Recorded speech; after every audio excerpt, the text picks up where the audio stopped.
Hi friends, நான் உங்கள் hard work டிஎன்பிசிலேருந்து Tamil வந்து டெய்லி 50 கொஸ்டின்ஸ் வந்து பார்த்துட்ருக்கோம். இன்றைக்கான 50 கேள்விகள் பார்க்கலாம். என்ன அப்படின்னு பார்த்தீங்கன்னா 2023 கேட்கப்பட்ட ப்ரீவியஸ் இயர் கொஷின்ஸ்.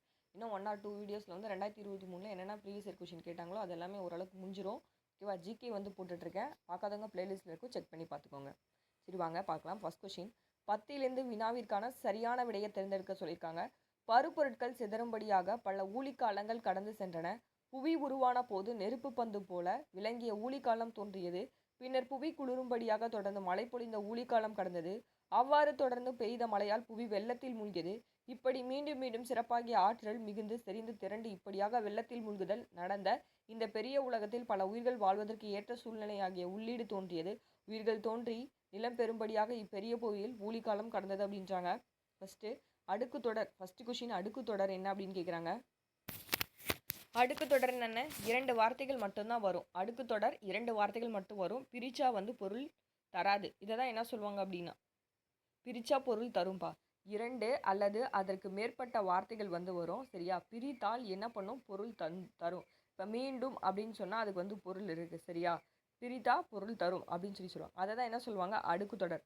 இரட்டை கிளவினா 2 வார்த்தை வரும், ஆனால் பிரிச்சா பொருள் தராது. சரியா? அதை தான் என்ன சொல்லுவாங்க? இரட்டை கிளவி அப்படின்னு சொல்லுவாங்க. சரியா? நெக்ஸ்ட்டு, புவி ஏன் வெள்ளத்தில் மூழ்கியது அப்படின்னா, தொடர்ந்து மழை பெஞ்சதுனால தான் புவி வந்து வெள்ளத்தில் மூழ்குது. பெய்த மழை இலக்கண குறிப்பு தருக. பெய்த மழை இலக்கண குறிப்பு கேட்டிருக்காங்க. இது என்ன வரும்? பெய்த அப்படின்னா ஆளை வந்து வந்திருக்கு. ஆளை முடிஞ்சால் என்ன சொன்னேன்? பெயரெச்சம் சொன்னேன். அப்போ பெய்த த ஆ சொல்லி பாருங்க. பெய்த அப்போ நீங்கள் சொல்லும்போது ஆளை வந்து முடிஞ்சிச்சு அப்படின்னா அது வந்து எதில் வரும் அப்படின்னா பெயரெச்சத்தில் வந்து வரும். சரியா? நெக்ஸ்ட்டு, நெருப்பு போல் விளங்கிய ஊழிக்காலம் தோன்றியது அப்படின்னா நெருப்பு பந்து போல விளங்கிய ஊழிக்காலம் தோன்றியது. அந்த பேராகிராஃப் படிச்சிங்கனாலே தெரிஞ்சிருக்கும். உயிர்கள் வாழ்வதற்கு ஏற்ற சூழலாக நீவீர் கருதுவது என்ன அப்படின்னா புவியியல் தோன்றிய உள்ளீடு. கீழ்காணும் தொடர்களில் ஓர் சரியாக அமைந்த ஒரு தொடர் எது அப்படின்னு கேட்குறாங்க. சரியா? இப்போ நான் அன்றைக்கே சொல்லி கொடுத்துருக்கேன். ஓர் எங்கே வரும், ஒரு எங்கே வரும் அப்படின்னு சொல்லி கொடுத்துருக்கேன். ஒருக்கு பின்னாடி என்ன வரும்னு சொல்லியிருக்கேன்? உயிர்மெய் எழுத்துக்கள் வந்து வரும் அப்படின்னு சொன்னேன். அதே இந்த ஒருக்கு பின்னாடி என்ன வரும்? உயிரெழுத்துக்கள். அதாவது அ ஆ இ ஈ உயிரெழுத்துக்கள் 12 வந்து வரும்னு சொன்னேன். அப்போ இங்கே பாருங்கள், அவங்க என்ன கேட்குறாங்கன்னா ஒரு சரியாக அமைந்த தொடர் தான் கேட்குறாங்க.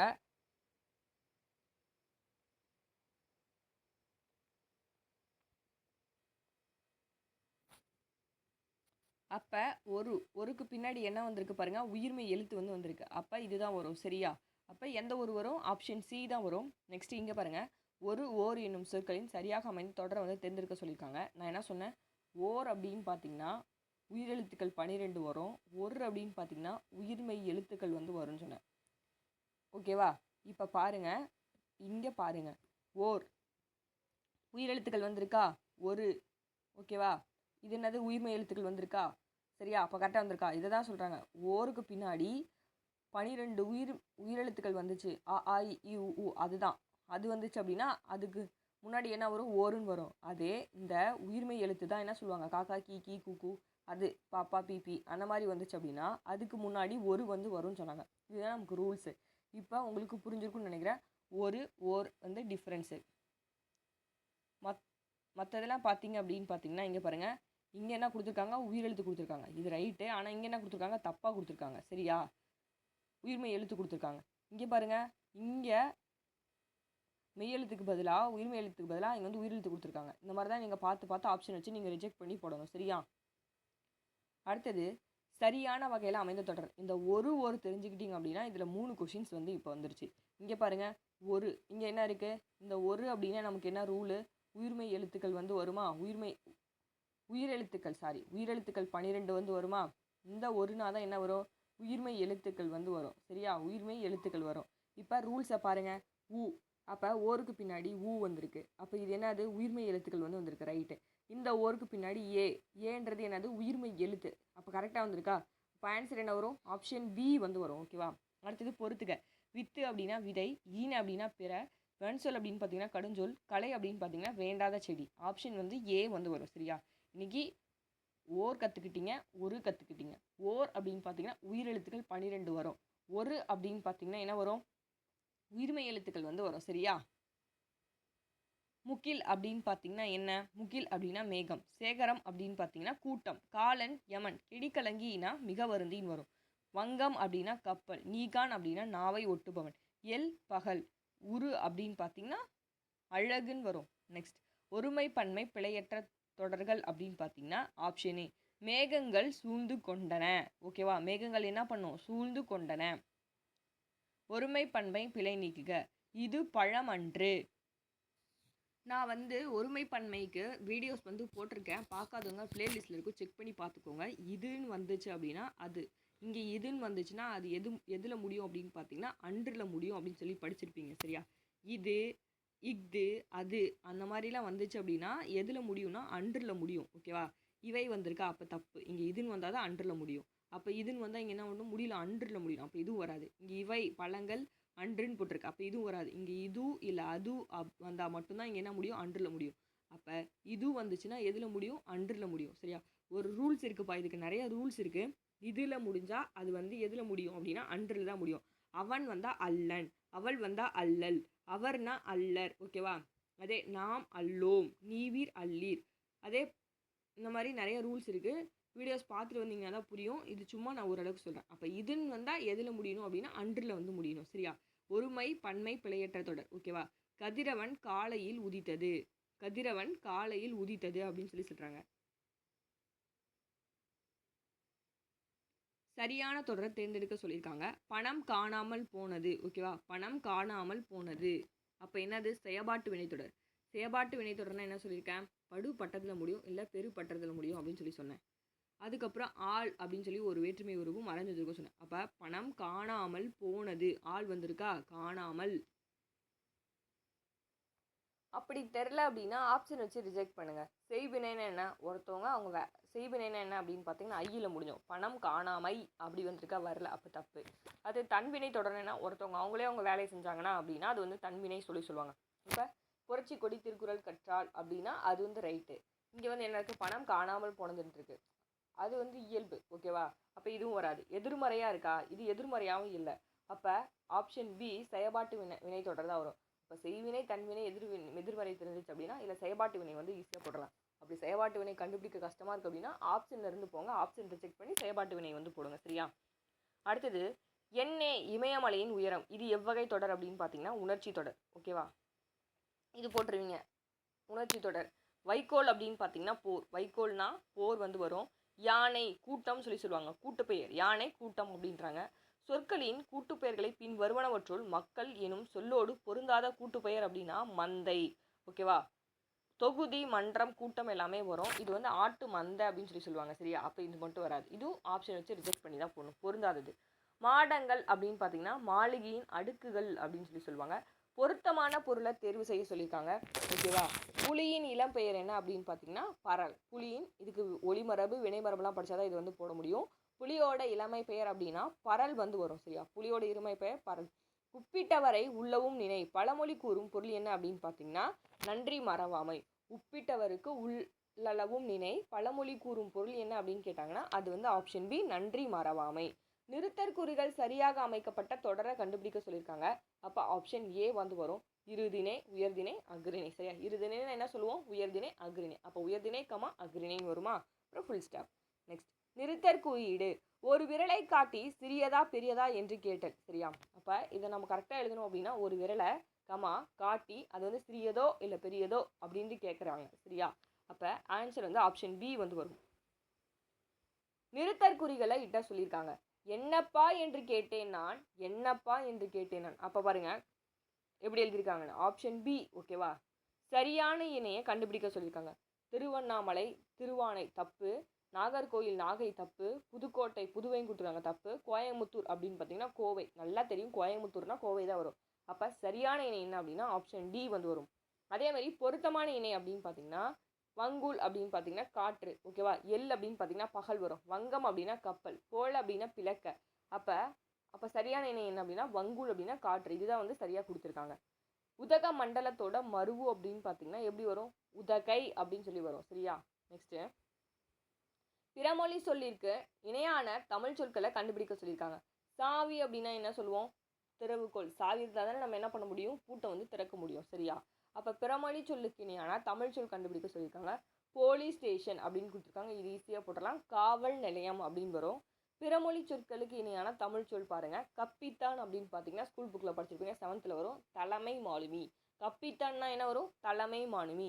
எனக்கு எழுதி தருகிறாயா என்ற வினாவிற்கு எனக்கு யார் எழுதி தருவார்கள் என்று விடையளிப்பது என்ன அப்படின்னு பார்த்தீங்கன்னா வினா எதிர் வினாதல் விடை. வினா எதிர் வினாதல் விடைனா என்ன வரும் அப்படின்னா, இது செய்வியா அப்படின்னு கேட்டால் அவங்க என்ன சொல்லுவாங்க, செய்யாமல் இருப்பேனே அப்படின்னு சொல்லி ஒரு வினாவை வந்து விடையா சொல்கிறதா வினா எதிர் வினா. நான் ஒன்று சொல்கிறேன், அதுக்கு உதிர் நீ ஒன்று சொல்கிற அப்படின்றது. எனக்கு எழுதி தரியா அப்படின்னு கேட்குறதுக்கு எனக்கு யார் எழுதி தருவாங்க அப்படின்னு சொல்லி நீ அதுக்கு ஒரு எதிராக ஒரு விடை சொல்கிறல, அதை தான் என்ன சொல்கிறாங்க அப்படின்னு பார்த்தீங்கன்னா வினா எதிர் வினாதல் விடை. நெக்ஸ்ட் கொஸ்டின், கடைத்தெரு எங்கே இருக்குது என்ற வினாவிற்கு இப்பக்கத்தில் இருக்குது அப்படின்னு சொல்லி சொல்கிறது. ஏற்கனவே சொல்லியிருக்கேன், ஒன்றை வந்து நம்ம சுட்டி காட்டி சொன்னோம் அப்படின்னா அது வந்து சுட்டு விடை. சரியா? சென்னைக்கு வழி எங்கே இருக்குது அப்படின்னு கேட்டால் தான் இங்கே இருக்குது அப்படின்னு சொல்லி சொல்கிறது. ஓகேவா? அதுதான் என்ன சொல்கிறோம், சுட்டு விடை அப்படின்னு சொல்லி சொல்கிறோம். ஏற்கனவே பார்த்துக்கோ, இது ஈஸியாக போட்டலாம், சுட்டு விடை. இது செய்வியா என்று வினையும் போது நீயே செய் அப்படின்னு சொல்லி சொல்கிறது என்ன அப்படின்னு பார்த்தீங்கன்னா, இது செய்வியா அப்படின்னு சொல்கிறாங்க, அது நீயே போய் செய் அப்படின்னு சொல்லி சொல்கிறது என்ன அப்படின்னா ஏவல் விடை. ஓகேவா? விடை அப்படின்னு பார்த்தீங்கன்னா 8 இருக்கும். இந்த 8யும் நல்லா மனப்பாடம் பண்ணி வச்சுக்கோங்க. என்ன வந்து கேட்டால் என்ன போடணும் அப்படின்னு சொல்லி இங்கே மனப்பாடம் பண்ணும்போது நல்லாயிருக்கும். ஆனால் நிறைய கொஷின்ஸ் பார்த்தீங்கன்னா தான் கன்ஃபியூஸ் ஆகும். சரியா? ஏவல் வினானா என்ன, இது செய்வியா அப்படின்னு கேட்டால் நீயே போய் செய் அப்படின்னு சொல்லி சொல்கிறாங்க. ஒருத்தவங்க செய்ய சொல்கிறாங்க, ஆனால் அதுக்கு நீ திருப்பி என்ன பதில் சொல்கிற, நீயே போயிட்டு செய் அப்படின்ற. அப்போ அது வந்து என்ன விடையில் வரும் அப்படின்னு பார்த்தீங்கன்னா ஏவல் விடையில் வந்து வரும். சரியா? அடுத்தது பாருங்கள், கலைச்சொல் வந்து கேட்டிருக்காங்க. எலக்ட்ரானிக் டிவைஸ் அப்படின்னு பார்த்தீங்கன்னா மின்னணு கருவிகள். எலக்ட்ரானிக் டிவைஸ்னால் என்ன, மின்னணு கருவிகள். அலுவல் சார்ந்த கலைச்சொற்கள் வந்து எடுத்து சொல்லியிருக்காங்க. லான்ச் வெஹிக்கல் என்பதோட தமிழ் சொல் அப்படின்னு பார்த்தீங்கன்னா ஏவு ஊர்தி. லான்ச் வெஹிக்கல்னா என்ன வரும், ஏவு ஊர்தின்னு வரும். லான்ச் வெஹிக்கல் என்ற தமிழ் சொல்லை கண்டுபிடிக்க சொல்லியிருக்காங்க, ஏவு ஊர்தி. இன்டலெக்சுவல் என்பதற்கான சரியான கலைச்சொல் அப்படின்னு பார்த்தீங்கன்னா அறிவாளர். இன்டலெக்சுவல் அப்படின்னா என்ன சொல்கிறாங்க, ஆப்ஷன் ஏ அறிவாளர். இன்டலெக்சுவல் என்பதற்கான சரியான கலைச்சொல் அறிவாளர். கலைச்சொல்லுக்கான பொருளை தேர்ந்தெடுக்க சொல்லியிருக்காங்க. ஹானரி டாக்டரேட் அப்படின்னு பார்த்தீங்கன்னா மதிப்புறு முனைவர். ஹானரி டாக்டரேட் அப்படின்னு பார்த்தீங்கன்னா மதிப்புறு முனைவர். உடலும் உயிரும் போல ஓமை கூறும் பொருள் என்ன, ஒற்றுமை. உடலும் உயிரும் என்னது, ஒற்றுமையாக இருந்தால் தான். ஓகேவா? அப்போ அதோட பொருள் என்ன அப்படின்னா ஒற்றுமை. அத்தி பூத்தது போல அப்படின்னு பார்த்தீங்கன்னா அத்தி பூக்கிறதுலாம் மிக அரிது. நிறைய பேர் சொல்லி கேள்விப்பட்டிருப்பீங்க. அத்தி பூத்தது போல அப்படின்னு பார்த்தீங்கன்னா மிக அரிது. ஓமையால் விளக்கப்பெறும் பொருத்தமான பொருள். ஓகேவா? எடுப்பார் கைப்பிள்ளை அப்படின்னு பார்த்தீங்கன்னா யார் எதை சொன்னாலும் கேட்கறது. சரியா? எடுப்பார் கைப்பிள்ளைனா என்ன, யார் எதை சொன்னாலும் கேட்கறது. எவ்வகை வாக்கியம் அப்படின்னு சொல்லி கண்டுபிடிக்க சொல்லியிருக்காங்க. சரியா? செய்வினை வாக்கியம் கண்டெழுதுகன்னு சொல்லி சொல்லியிருக்காங்க. செய்வினைனா நான் என்ன சொல்லியிருக்கேன், ஐ வந்து வரும். ஓகேவா? கவிதா கவிதையை எழுதினாள். சரியா? கவிதா கவிதையை எழுதினாள். நான் செய்வினைக்கு உங்களுக்கு ஒரு க்ளூ வேர்ட் சொல்லியிருக்கேன். அப்போ ஐ வந்துச்சு அப்படின்னா அது செய்வினை. ஓகேவா? அப்போ கவிதா கவிதையை எழுதினாள். ஓகேவா?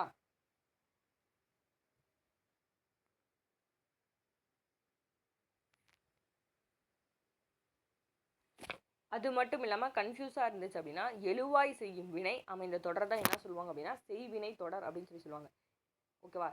எழுவாய் செய்யும் வினை அமைந்த தொடர் தான் என்ன அப்படின்னா செய்வினை தொடர் அமைந்து. அப்புறம் செய்யப்படு பொருள்னா என்னன்னு சொல்லுவாங்க, இதுதான் செய்யப்படு பொருள். இந்த செய்யப்படு பொருளோடு என்ன அப்படின்னா ஐன்ற வேற்றுமை உருவம் வெளிப்பட்டு வந்திருக்கும். ஓகேவா? சில தொடர்களில் மறைஞ்சும் வரும். இதை தான் என்ன சொல்லுவாங்க, செய்வினை தொடர் அப்படின்னு சொல்லி சொல்லுவாங்க. இங்கேயும் இப்போ மேம் அப்போ இங்கே கேட்பீங்க, கவிதா கவிதை எழுதவில்லை அப்படின்னு இருக்கு. சரியா? அப்போ இது வராது, ஏன்னா அவங்க எழுதவில்லை அப்படின்னு சொல்லி சொல்கிறாங்க. இது வந்து வராது. அப்போ அவங்க என்ன சொல்கிறாங்க, எழுவாய் செய்யப்படு பொருள் பயனிலை. அது எப்படி இருக்கணும், ஒரு வார்த்தை வந்து முடிஞ்சதாக இருக்கணும். சரியா? அப்போ கவிதா கவிதை எழுதினா அப்படின்னா அது கரெக்டு. கவிதா கவிதை எழுதினாலான்னா அப்படி அது வராது. கவிதா கவிதை எழுதிவிட்டால்னா இது வந்து பிறவினையில் வந்து வந்துடும். சரியா? இது வராது, இதுவும் வராது. அப்போ எழுவாய் இருக்கணும், செய்யப்படும் பொருள் இருக்கணும், பயனிலை இருக்கணும். இப்போ எக்ஸாம்பிளுக்கு சொல்கிறேன், குடியரசுத் தலைவர் உலக தமிழ் செம்மொழி மாநாட்டை தொடங்கி வைத்தார். இந்த மாதிரி கரெக்டாக வரணும். அதுதான் என்ன அப்படின்னா செய்வினை தொடர். சரியா? ஐ வந்திருக்கணும். ஓகேவா? எழுவாய் செய்யப்படும் பொருள் பயனிலை 3 கரெக்டாக வந்து வந்துருந்துச்சுன்னா அதுதான் என்னது செய்வினை தொடர். நெக்ஸ்ட் எவ்வகை தொடர் அப்படின்னு சொல்லி கேட்குறாங்க. வாசுகி நாளை வருவாள் அப்படின்னு பார்த்தீங்கன்னா தன்வினை தொடர். அவளே தான் சொல்கிறா. வருவித்தாள் அப்படின்னு பார்த்தீங்கன்னா அது பிறவினை வந்திருக்கும். ஓகேவா? வாசுகி நாளை வருவாள் அப்படின்னா அவளே வரா. அப்போ என்ன வரும், தன்வினை தொடர். சரியா? விடைக்கேற்ற வினாவை தேர்ந்தெடுத்து எழுத சொல்லியிருக்காங்க. தலைவாழை இலையில் விருந்தினருக்கு உணவளிப்பது தமிழர் மரபாக கருதப்படுகிறது. தலைவாழை இலையில் விருந்தினருக்கு உணவளிப்பது யார் மரபாக கருதப்படுகிறது அப்படின்னு சொல்லி நம்ம வந்து கொஸ்டின்ஸ் வந்து எழுதலாம். நெக்ஸ்ட்டு ஐராத்தீஸ்வரர் கோயில் யாரால் கட்டப்பட்டது? ஓகேவா? அப்போ ஐராத்தீஸ்வரர் கோயில் 2ஆம் ராஜராஜ சோழனால் கட்டப்பட்டது. இப்படின்னு சொல்லி நம்ம வந்து அவங்க கேட்டாங்க அப்படின்னா அதுக்கேற்ற மாதிரி நம்ம கொஷின்ஸ் வந்து அமைக்கணும். அடுத்ததும் விடைக்கேற்ற வினா தான். மூதுரை என்ற நூலை எழுதியவர் யாரு? ஔவையார். சரியா? அப்போ நம்ம எப்படி கொஷின் கேட்கலாம்? மூதுரை என்னும் நூலை எழுதியவர் யார் அப்படின்னு சொல்லி கொஷின் கேட்கலாமா? சரியா? மூதுரை என்னும் நூலை எழுதியவர் ஔவையார். அப்போ மூதுரை எழுதியவர் யாருன்னு சொல்லி நம்ம கொஷின்ஸ் வந்து கேட்கலாம். இதெல்லாம் ஈஸி தான். பின்வரும் வினைகளின் பொருள் வேறுபாடு அறிக. விரிந்து விரித்து. விரிந்து அப்படின்னு பார்த்தீங்கன்னா காற்று வீசிச்சுனால பூவோட இதழ்கள் வந்து விரிந்தன அப்படின்னு சொல்லலாம். விரித்து அப்படின்னு பார்த்தீங்கன்னா மயில் தோகையை வந்து விரித்தது.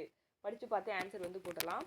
இரு வினைகள் அப்படின்னு எடுத்துக்கிட்டோம்னா பணிந்து பணித்து. ஆப்ஷன் ஏ பாருங்க. ஆசிரியர் வகுப்புக்கு வர பணித்தவுடன் மணி பணிந்தான். ரைட்டு. ஓகேவா? விடைகள் பாருங்க. நீ விளையாடவில்லையா என்ற வினாவிற்கு கால் வலிக்கும் என்று உருவதை உரைப்பது என்ன அப்படின்னு பார்த்தீங்கன்னா உருவது குறுவடை. அடிக்கடி சொல்லிகிட்டே இருக்கோம். நீ விளையாடலையா அப்படின்னா ஸ்கூல் புக்கில் இருக்கிறது அப்படியே கேட்பாங்க. எனக்கு கால் வலிக்கும் அப்படின்னு சொன்னது என்னது? உருவது கூறல் விடை. உருவது கூறல் விடை. உருவது கூறல் விடை. நல்லா ஞாபகம் வச்சுக்கோங்க. உருவது கூறல் விடை. சரியா? 50வது கொஸ்டின் பாருங்க. மனிதன் உலகில் இல்லாத பறவை வாழ முடியாது. இதை வந்து அரேஞ்ச் பண்ணி எழுத சொல்லியிருக்காங்க. இது எப்படி எழுதலாம்?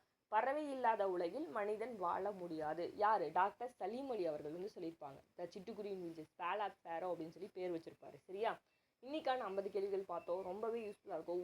ஒரு பார்த்தோம். செய்வினை செயபாட்டு வினை பார்த்தோம். இப்போ வந்து உருவது கூறல் விடை பார்த்தோம். ஏவல் விடை பார்த்தோம். சரியா? ரொம்பவே பயனுள்ளதாக இருக்கும். இரட்டை கிளவினா என்னென்னு பார்த்தோம். அடுக்கு தொடர் பார்த்தோம். ரொம்பவே யூஸ்ஃபுல்லாக இருக்கும். இந்த மாதிரி டெய்லி நம்ம சேனலை சப்ஸ்கிரைப் பண்ணி வச்சுக்கோங்க. டெய்லி வீடியோஸ் வரும். கண்டினியூவாக பாருங்கள். தேங்க்யூ ஃபார் வாட்சிங்.